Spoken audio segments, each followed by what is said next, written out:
the Duke of Hollowmere introduced his mistress as the new Duchess before 200 assembled guests, and his wife, sitting where she had always sat, at the small round table nearest the door where the overlooked are permitted to sit, did not spill her wine. She had grown 3 years practiced at not spilling things. Wren Ashdown set her glass down with the particular care of a woman who has trained her hands to disagree with her heart, and she watched her husband walk the length of the ballroom with a stranger's gloved fingers resting on his sleeve, and she smiled. She did not yet know what that smile would cost her, or buy her. Had she known the whole of it that night, she would have smiled all the same. The stranger on Gareth's arm was young and lovely in the practiced way of women who have been told since girlhood that loveliness is a profession, and the room's 200 throats made the particular silence that precedes gossip, a held breath with 100 tongues behind it. Somewhere near the punch table, Mr. Roland Vane, the Duke's cousin and the estate's man of business, was smiling too, and his smile did not reach nearly so far as hers. Wren noticed that. She noticed nearly everything. It was the one luxury poverty and plainness had left her, the plain fact that no one troubles to watch a woman they have already decided not to see, which leaves that woman a great deal of time to watch everyone else. A wren sings loudest when the frost is hardest, her father used to say, because it is the only season anyone troubles to notice her at all. Wren had never much cared for the joke about her name until tonight, when she understood, watching her husband's face, that the frost had arrived early this year, and that she meant to sing anyway. In 4 days, the trustees would gather at Hollowmere Court for the Michaelmas audit, as they gathered every year, to review the estate's accounts and to confirm, as a matter of dull and necessary custom, the settlements attached to the Duke's marriage. This year the confirmation would not be dull.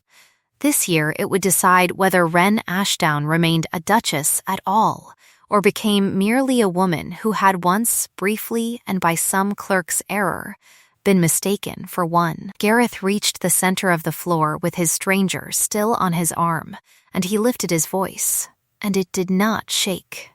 Because Gareth Ashdown's voice had not shaken in the 3 years Wren had known him, not once, not even the night his brother's horse came back to the stable without his brother. "My friends," he said, "allow me to present the future of this house." He did not look toward the small table by the door.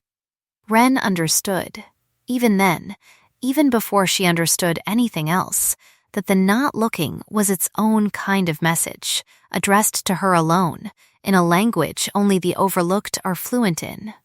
She raised her glass to her lips and drank, and the wine tasted of nothing at all, which she would remember afterward.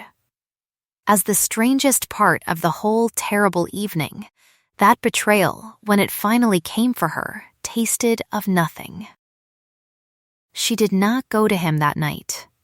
She let 200 guests exhaust their scandal and their carriages and their candles, and she climbed the west stair to her own rooms and sat by her own cold grate, and it was near 2 in the morning when the knock came, soft at her door. Mrs. Colquitt did not wait to be answered before she let herself in, because 30 years of service had taught her precisely which doors that rule applied to, and this was not one of them.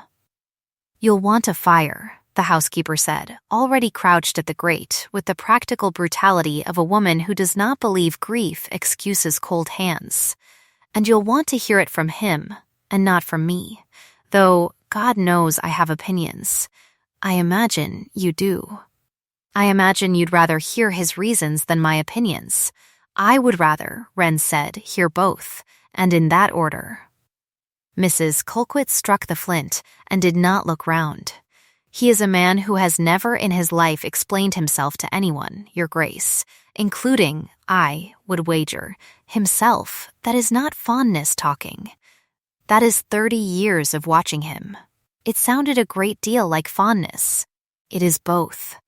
A woman can hold two true things in one hand. When the fire caught, the housekeeper rose, wiped her palms on her apron in one brisk motion that Wren had come to recognize the way one recognizes a signature, and said, before she let herself out, "Go to him. Make him say the thing plainly, whatever it costs him." Men like him would rather lose a duchy than say a true sentence before breakfast. It was, Wren thought, watching the door close, very good advice, and she took it. She found him in the estate office, not the study, which told her something before she said a word, because the study was where a duke received visitors, and the office was where he kept the ledgers, and Gareth Ashdown had gone to the room that held the truth of things, rather than the room built for performing them. He did not look surprised to see her. He looked, if anything, as though he had been waiting, the way a man waits outside a door he has locked himself. "You did not spill your wine," he said. "I have had 3 years of practice not spilling it in front of you. That is not an answer to the question I have not yet asked. You have not asked a question. You have made an announcement before 200 witnesses that I no longer exist in the capacity I believed I occupied. I am not certain what question follows that, except perhaps whether I ought to begin packing tonight or wait for the morning coach." He set down his pen. His hands, she noticed, as she had noticed since the first week of her marriage, were not a duke's hands. They were roughened at the knuckle and calloused along the first 2 fingers from a decade of holding his own reins and mending his own fences rather than watching men do it for him, and she had always found something unbearably honest in that. In a man who could have had every task done for him and had chosen, instead, to keep his hands truthful even when nothing else about his life allowed him to be. "You will not pack," he said. "You will stay in this house exactly as you have stayed in it, and you will let the world believe whatever it likes for 4 days, and on the 5th you will have your answer in full." That is not an explanation. That is an instruction. It is the only one I can give you tonight. Then give me a worse one, and I will accept it, because I have found I can accept nearly anything except silence dressed up as kindness. Something crossed his face then, quick, gone before she could read it fully, though she had made a study of his face the way other women study fashion plates. "I am protecting you," he said, "from a thing I am not yet permitted to name, by a woman on whose door I am not yet permitted to knock. I know that is not enough. It is what I have. You married me for accounts kept honest," Wren said, quietly. Because it was the truest thing between them, the sentence he had said to her the week before their wedding, and which she had carried since like a coin in a pocket, worn smooth from handling. "I will not ask you to love me. I will only ask you to keep the accounts honest, and let the rest come as it will. You did not marry me for this, for 200 people watching you replace me with a stranger and calling it my education. No," he said, and for the first time that night his composure had a crack in it thin as a hairline in old glass. "I did not marry you for this. I did not know, when I married you, that it would come to this. I am asking you to trust a man who has given you very little reason to, for 4 more days, because the alternative is a great deal worse than a ballroom full of whispers." She studied him a long moment, the way she studied a column of figures that would not balance, hunting the error rather than the innocent numbers around it. 4 days, she said finally.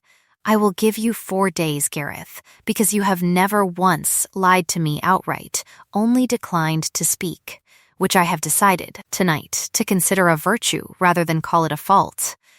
But I will not spend them idle. I did not imagine you would." "Good," she said, "because I intend to open my father's old ledgers tonight, and I would take it as a kindness if you did not ask me why until I have finished." Her father, Josiah Fairweather, had kept books for half the merchants and 2 of the lesser gentry of Fenbridge until the debt that ended him, a debt Wren had spent 3 years quietly certain he had not truly owed, though certainty and proof are different currencies, and she had never possessed enough of the second to spend.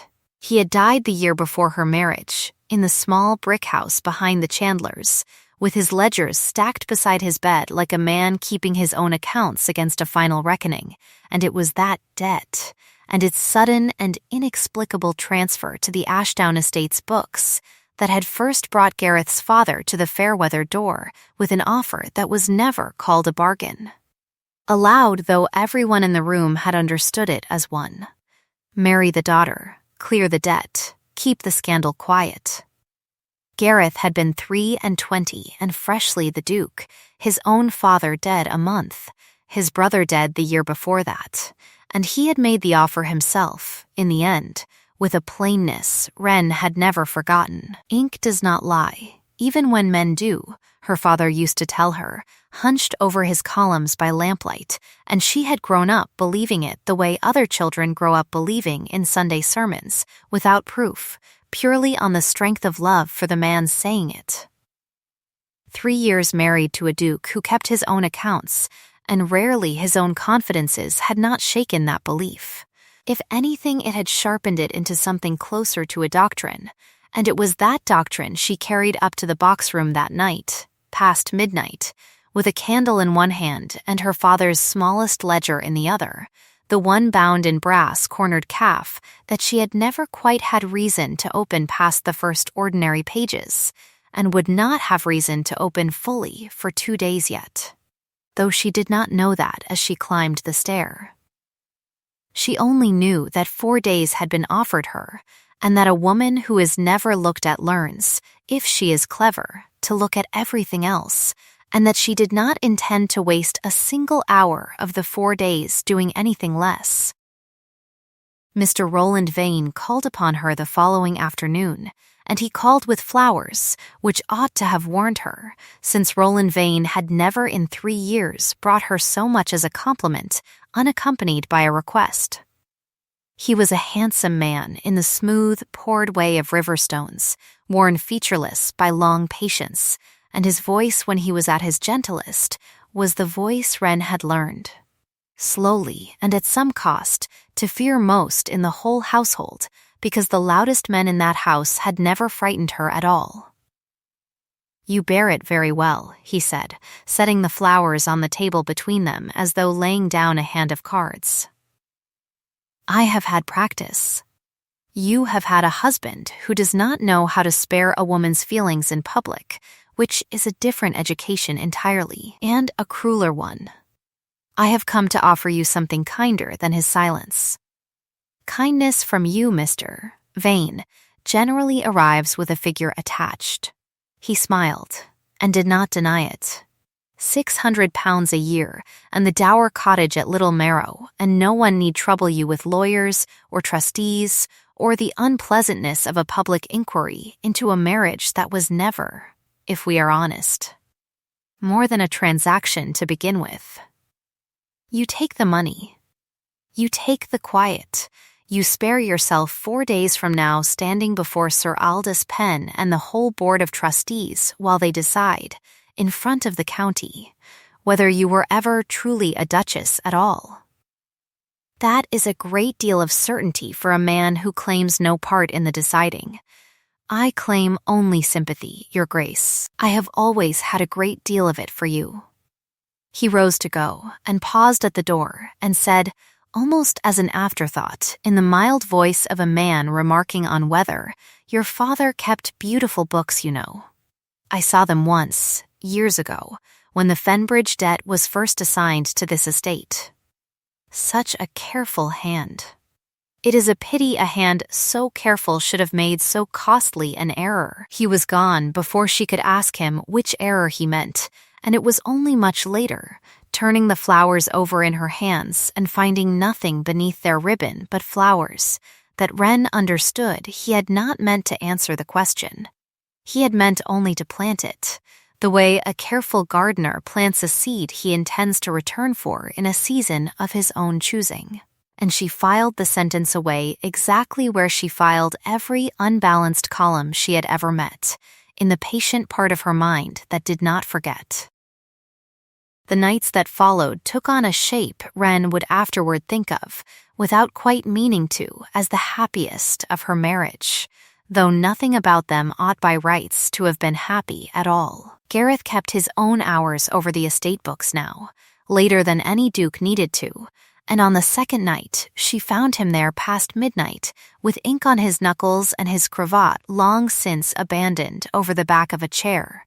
And instead of retreating to her own cold room, she drew up the second chair, the one that had sat unused at that desk for 3 years, and reached for the ledger nearest her hand. "You needn't," he said. "I know I needn't. I am aware, Gareth, of a great many things I needn't do. I have simply run out of patience for doing only those."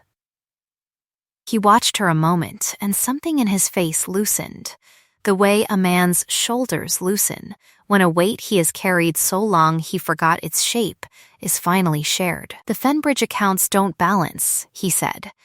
"They have not balanced, I think, for a decade, and I have only just begun to see the shape of where the difference goes. To Mr. Vane, I cannot prove that yet."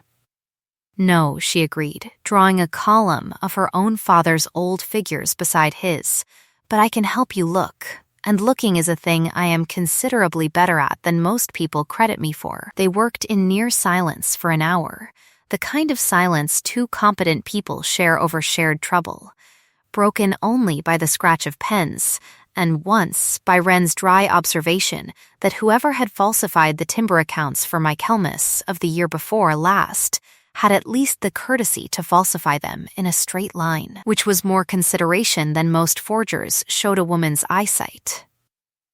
Gareth laughed. It surprised them both. She saw it surprise him, saw the sound catch him almost off guard, a real laugh, low and short and entirely undefended, the first she had heard from him in 3 years of marriage, and she marked it the way she marked every unbalanced column, with the private, thorough attention of a woman deciding this mattered, and meant to remember it. "I did not know you found ink stains amusing," he said. "I find incompetence amusing, Your Grace. Incompetent forgery doubly so. You are the strangest woman I have ever met. You married the strangest woman you ever met for the sake of her father's honest hand at figures. I should think that unsurprising by now." He did not answer that, but he did not look away from her either, and something passed between them that was not yet love, not quite, but was no longer merely arrangement, and Wren went to bed that night, turning it over like a coin whose true value she had only just begun to guess. It was on the 3rd day, with the audit one sunrise off, that the blow came. And it came not from Vane's mouth, but from his hand, in the form of a letter he laid before the assembled trustees with the particular gentleness of a man laying down a winning card he has waited years to play. The letter bore, or appeared to bear, the signature of Wren's own father, and it stated, "In Josiah Fairweather's careful, familiar hand, that the original Fenbridge debt had been invented, the figures forged from the start, to entrap the old Duke into a marriage settlement neither family could otherwise have justified." Sir Aldous Penn read it aloud in the trustees' chamber with his spectacles low on his nose, and the room's silence afterward was not the silence of scandal, but something colder, the silence of men doing sums in their heads about what such a letter, if true, would cost. "If this is genuine," Sir Aldous said slowly, "the settlement was fraudulent from its foundation, and I am obliged, gentlemen, to suspend the Duchess's standing pending a full examination." Wren sat very still. The very asset she had trusted longest and most simply, her father's honest hand, her whole inheritance of ink and integrity, had just been turned, in one gentle letter, into the weapon that might undo her. "That signature is a forgery," she said, and her voice did not shake, though she felt the shaking somewhere further down, in a place voices do not reach. "I have read my father's hand across 1,000 pages. This is close. It is not his." "Close," said Vane gently, from across the table, "is precisely the trouble with forgery, is it not, Your Grace? It so rarely announces itself." Sir Aldous folded his spectacles. "Then we shall want more than your word against a document, Your Grace, however sincerely given. The board reconvenes at Michaelmas dawn. Until then, I am afraid, matters stand as they stand." What followed was the ugliest quarrel of Wren's marriage, conducted in low voices behind a closed door, because Gareth would not raise his, and she found, to her own surprise, that she would not either, not even now. "You knew this was coming," she said. "You knew some shape of it. You said protect. You said 4 days. And you let me sit in that room and hear my father called a forger, with no more warning than a locked door and a promise. I did not know the letter existed until this morning. But you knew there would be a letter, or a document, or some manner of blow shaped like this one. You have known for weeks that Vane meant to move against the marriage, and you chose, again, to carry it alone, because that is the only shape of love you seem to know how to offer anyone, Gareth, carrying things alone until they crush you and calling it protection." He did not answer at once, and when he did his voice had gone very quiet, quieter than she had ever heard it. "My brother died because I let him ride out alone into a storm I was too proud to admit, frightened me, and I have spent every year since believing that if I had only told him what I feared, he might have stayed. I do not know how to warn the people I love without believing the warning itself is the thing that kills them." It was, Wren understood, the truest sentence he had ever given her, and she did not know, in that moment, what to do with its weight except set it down gently beside her own anger and let both things be true at once. "Then learn," she said, "because I would rather be frightened beside you than safe and alone in the dark, and I have had 3 years of the second, and I find I am finished with it." She left him with that, not as a punishment, but because some sentences need room to be heard in, and she suspected he needed the room more than she did. It was Mr. Pell, Vane's own clerk, who came to her that same evening with an offer dressed as sympathy, twisting his hat in both hands in the kitchen passage, where servants and duchesses are not supposed to meet but sometimes, in houses under siege, do. "Miss," Vane says, he began, and stopped, and began again. "There is a paper, Your Grace, that would settle the matter quiet.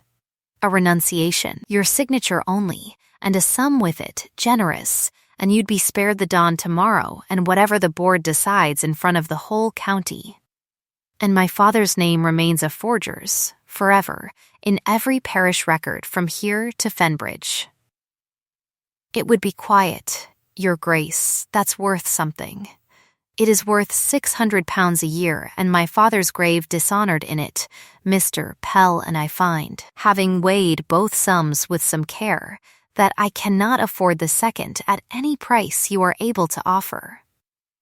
She watched something flicker in his face, not triumph, not quite shame either, something closer to a man watching a door he had hoped would open quietly close instead, and she thought, filing it away with the rest, that Mr. Pell did not entirely relish the errand he had been sent to run. By the 4th night, Wren had been informed, with the particular gentle firmness Sir Aldous reserved for unpleasant duties, that she was to remove to the dower house at Little Marrow until the board's findings were settled. A courtesy, he called it, though it felt a great deal more like a door closing. Gareth was forbidden, by the trustee's own ruling, from sheltering her further under the main roof while her standing remained in question, a rule that struck them both, in its way, as the cruelest of Vane's small victories, crueler than the letter itself. She sat alone in the dower house's single-lit room that night, with her father's brass-cornered ledger open on her knee, having pored over its ordinary pages a dozen times already and found nothing when Mrs. Colquitt let herself in without knocking, as was her habit, a lantern in one hand and, tucked beneath her shawl, a second ledger Wren had never seen before, older, its calf binding soft with handling. "Found it in the box room, behind the one you'd already been through," the housekeeper said. "Your father sent it here himself the year before he died, with a note asking it be kept safe, and never mind why. I never thought to give it you before. Forgive an old woman her forgetting." Wren's hands, opening the cover, were not quite steady, and she noted that fact the way she noted everything, without shame. The end paper at the back was thicker than it ought to have been, glued at a seam too neat for an ordinary binding, and beneath her thumbnail it lifted, just slightly, just enough to show a second layer of paper pressed flat beneath it, covered edge to edge in her father's unmistakable hand. "Ink does not lie, even when men do," he had written once more, at the top of that hidden page, as though he had known, even dying, that someone would someday need reminding. She sat with the ledger in her lap and the lantern guttering, and did not yet know, in that hour, whether what lay beneath that seam would be enough to save her by morning, or whether she had found the truth only a night too late to matter. She had until dawn to find out, and she did not intend to spend a single minute of it sleeping. She spent it instead at the small table with Mrs. Colquitt on one side of the lamp, and, arriving near midnight with her cloak still damp from the ride, Miss Cressida Lowell on the other, the very woman who 4 nights before had stood on Gareth's arm and been called the future of the house. "You will want an explanation," Cressida said, before Wren could ask for one, "and I mean to give you the whole of it, because I have played my part, and I find I have no taste left for playing it a moment longer than I must. You were never his mistress. I was never anything of the kind. I am an old friend of his sister's, your Grace, and an actress besides, which he remembered when he needed a woman willing to stand in a ballroom and be hated by 200 strangers for a fortnight, in service of drawing a patient man out of his patience. Misser, Vane believed, the moment he saw me on Gareth's arm, that the marriage was already as good as dissolved. And a man who believes himself already victorious grows careless in exactly the ways a cautious man does not. Gareth needed him careless. I am sorry it cost you what it cost you. I did not know, until I stood in that ballroom and watched your face not move at all, quite how much that would be." Wren studied her a long moment, and found, to her own mild surprise, that she believed her, and that belief and forgiveness, while different currencies again, were not so very far apart in value after all. "Then let us be careless in return," she said, and turned back to the hidden page. What lay beneath the seam was not a confession, but an account, a full and careful record in her father's own true hand of every figure Roland Vane had falsified across 11 years of Fenbridge ledgers, cross-referenced against a second column in different ink that Josiah Fairweather had clearly copied in secret from documents not his own, documents he must have seen and recognized and understood at terrible personal cost he dared not yet expose. The debt that had ruined him, the debt that had bought Wren's marriage, had never existed at all until Vane invented it to cover a decade of his own quiet theft, and when her father discovered the invention and threatened to speak, Vane had turned the debt itself against him, transferring it to the Fairweather name specifically to silence the one man alive who could read his forgeries for what they were. It was, Wren thought, staring at the page until the letters swam, the cruelest kind of arithmetic, a man's own honesty used as the very rope to hang him with. And there, in the final column, in ink gone brown with age but still unmistakably legible, was a sample of Vane's true signature, copied by her father from an old estate paper years before anyone had thought to falsify anything. Preserved here precisely so that someday, if it were ever needed, an honest hand might be set beside a dishonest one, and the difference read plain in the light. He knew, Wren said quietly. He knew, and he could not prove it in time to save himself, so he built the proof and hid it, and hoped someone cleverer or luckier than he had been would need it one day. "You are both," said Mrs. Colquitt, not unkindly, which I imagine is exactly what he was hoping for. Cressida was already reaching for pen and paper to draft the letter that would reach Sir Aldous before dawn, and outside the Dower House window, though none of them paused to notice it that night, the first wrens of the frost season had begun, faint and startlingly loud for such small birds, to sing. Roland Vane arrived at the Dower House an hour before first light, alone, without his usual smoothness, and Wren understood before he spoke a word that he had somehow learned the ledger survived. "You will want to burn whatever you believe you've found," he said, "before you carry it anywhere a fool could misread it." "I have read it a great many times already, Mr. Vane, and found no way to misread it at all." His hands, she noticed, were not still. It was the first time in 3 years she had seen them anything other than perfectly composed, and she filed that away too, the way she filed everything, understanding it for what it was, not menace but fear, arriving late and unpracticed on a face that had never before needed to know its shape. The board convened at dawn in the long room at Hollowmere Court, trustees and tenants and half the county crowded along the walls, because word of a duchess's disgrace travels faster than any coach, and word of her possible vindication travels faster still.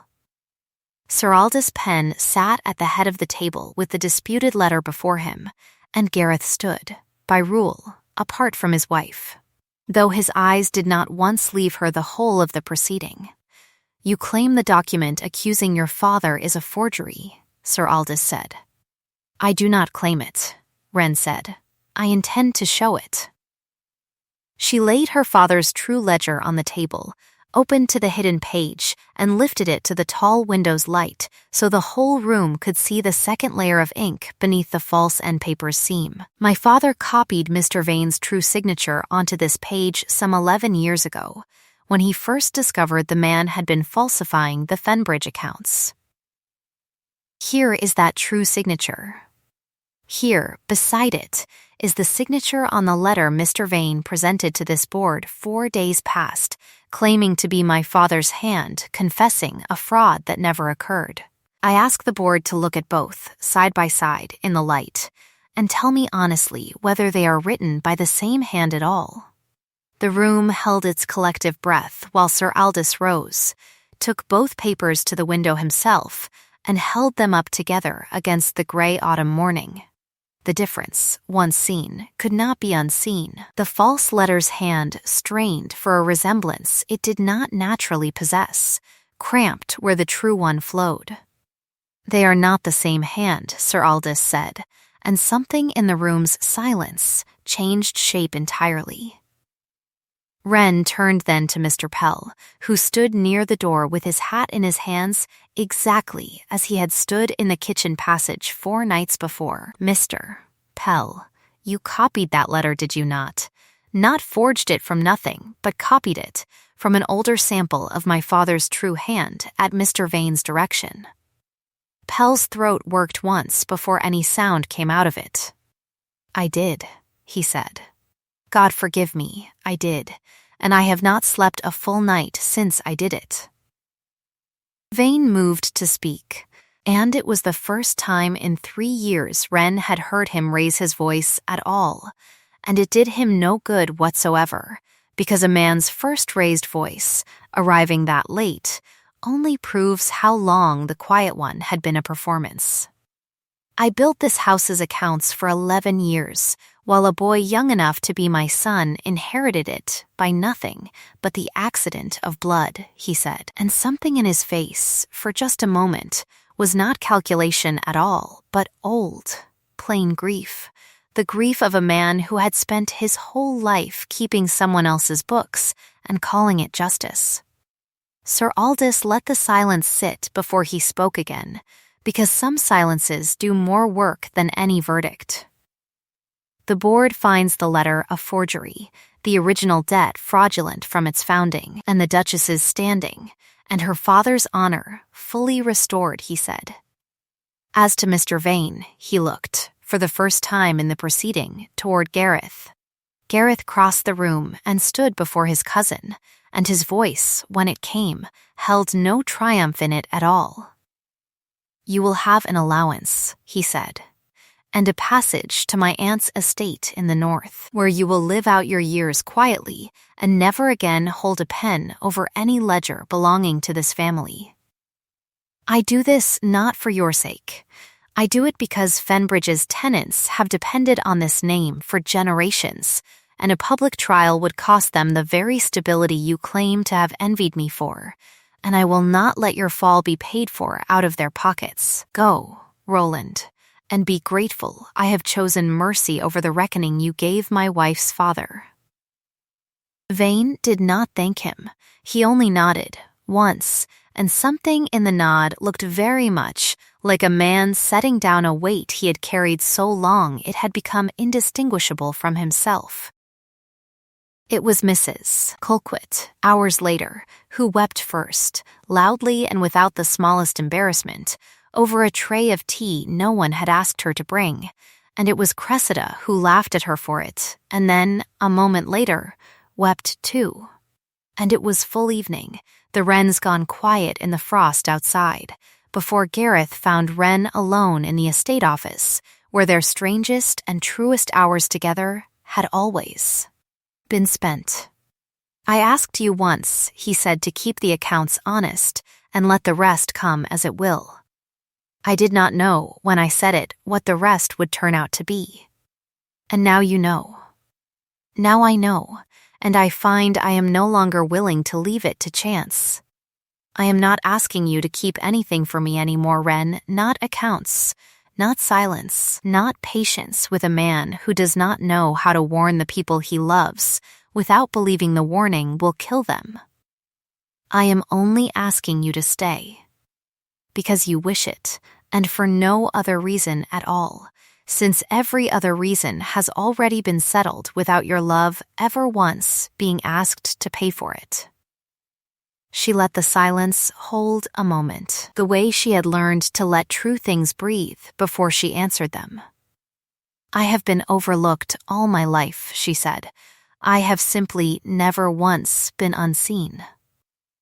I think, Gareth, that is the whole difference between us and every other match arranged in a lawyer's office, and I think I have finally decided I would like to marry you again, properly, for that reason and no other." They were married a second time, quietly, before a bare handful of guests, in the small stone chapel at Fenbridge, with Mrs. Colquitt weeping openly in the second pew and Cressida beside her, laughing through her own tears, and Sir Aldous Penn standing as witness with the particular satisfaction of a man who has seen justice done and found it, for once, sweeter than he expected. Mr. Pell was given his position back on the strict condition of honest ledgers ever after, and kept it faithfully the rest of his working life. Cressida Lowell returned to London and, within the year, to everyone's surprise but her own, married a widowed theater manager who had loved her long before any of this began, and wrote to Wren every Michaelmas thereafter, with news of full houses and a happy, unremarkable life. Roland Vane lived out his years in the north in a quiet the county never troubled to ask after, and it was said, though never confirmed, that he kept books there too, small and private and, for the first time in his life, entirely honest. Josiah Fairweather's name was cleared in every parish record it had ever been written into, and a small stone was raised over his grave that read, at his daughter's own instruction, simply, "Ink does not lie." It was nearly a year later, at the next harvest ball held at Hollamere Court, that Gareth Ashdown rose before the assembled county and lifted his voice, and it did not shake, because it never had, and he said, "My friends, allow me to present the future of this house." And this time he turned and took his wife's hand and led her into the center of the floor himself, while 200 guests applauded a duchess they had once been asked to forget, and outside the tall windows, though nothing in the frosty dark could be seen but starlight on old stone, the wrens of Hollamere had already begun, faint and absurdly loud for such small birds, their winter singing. If this story warmed you, if some part of you recognized the particular ache of being the one nobody troubled to look at twice until the day the whole room finally had to, then come sit a while longer by this fire with me. There's a chair kept for you here, a kettle always near the boil, and I would love nothing more than to hear, in the comments, which line stayed with you longest. Whether it was "Ink does not lie" or "A woman who is never looked at learns to look at everything else," because I read every one of them. And they are the truest kind of company a storyteller can ask for. Stay close, keep your place by the hearth, subscribe if you'd like it kept warm for the next one, and until then, sleep well, and be gentle with the quiet ones in your own life. They are very often singing louder than anyone has yet troubled to notice.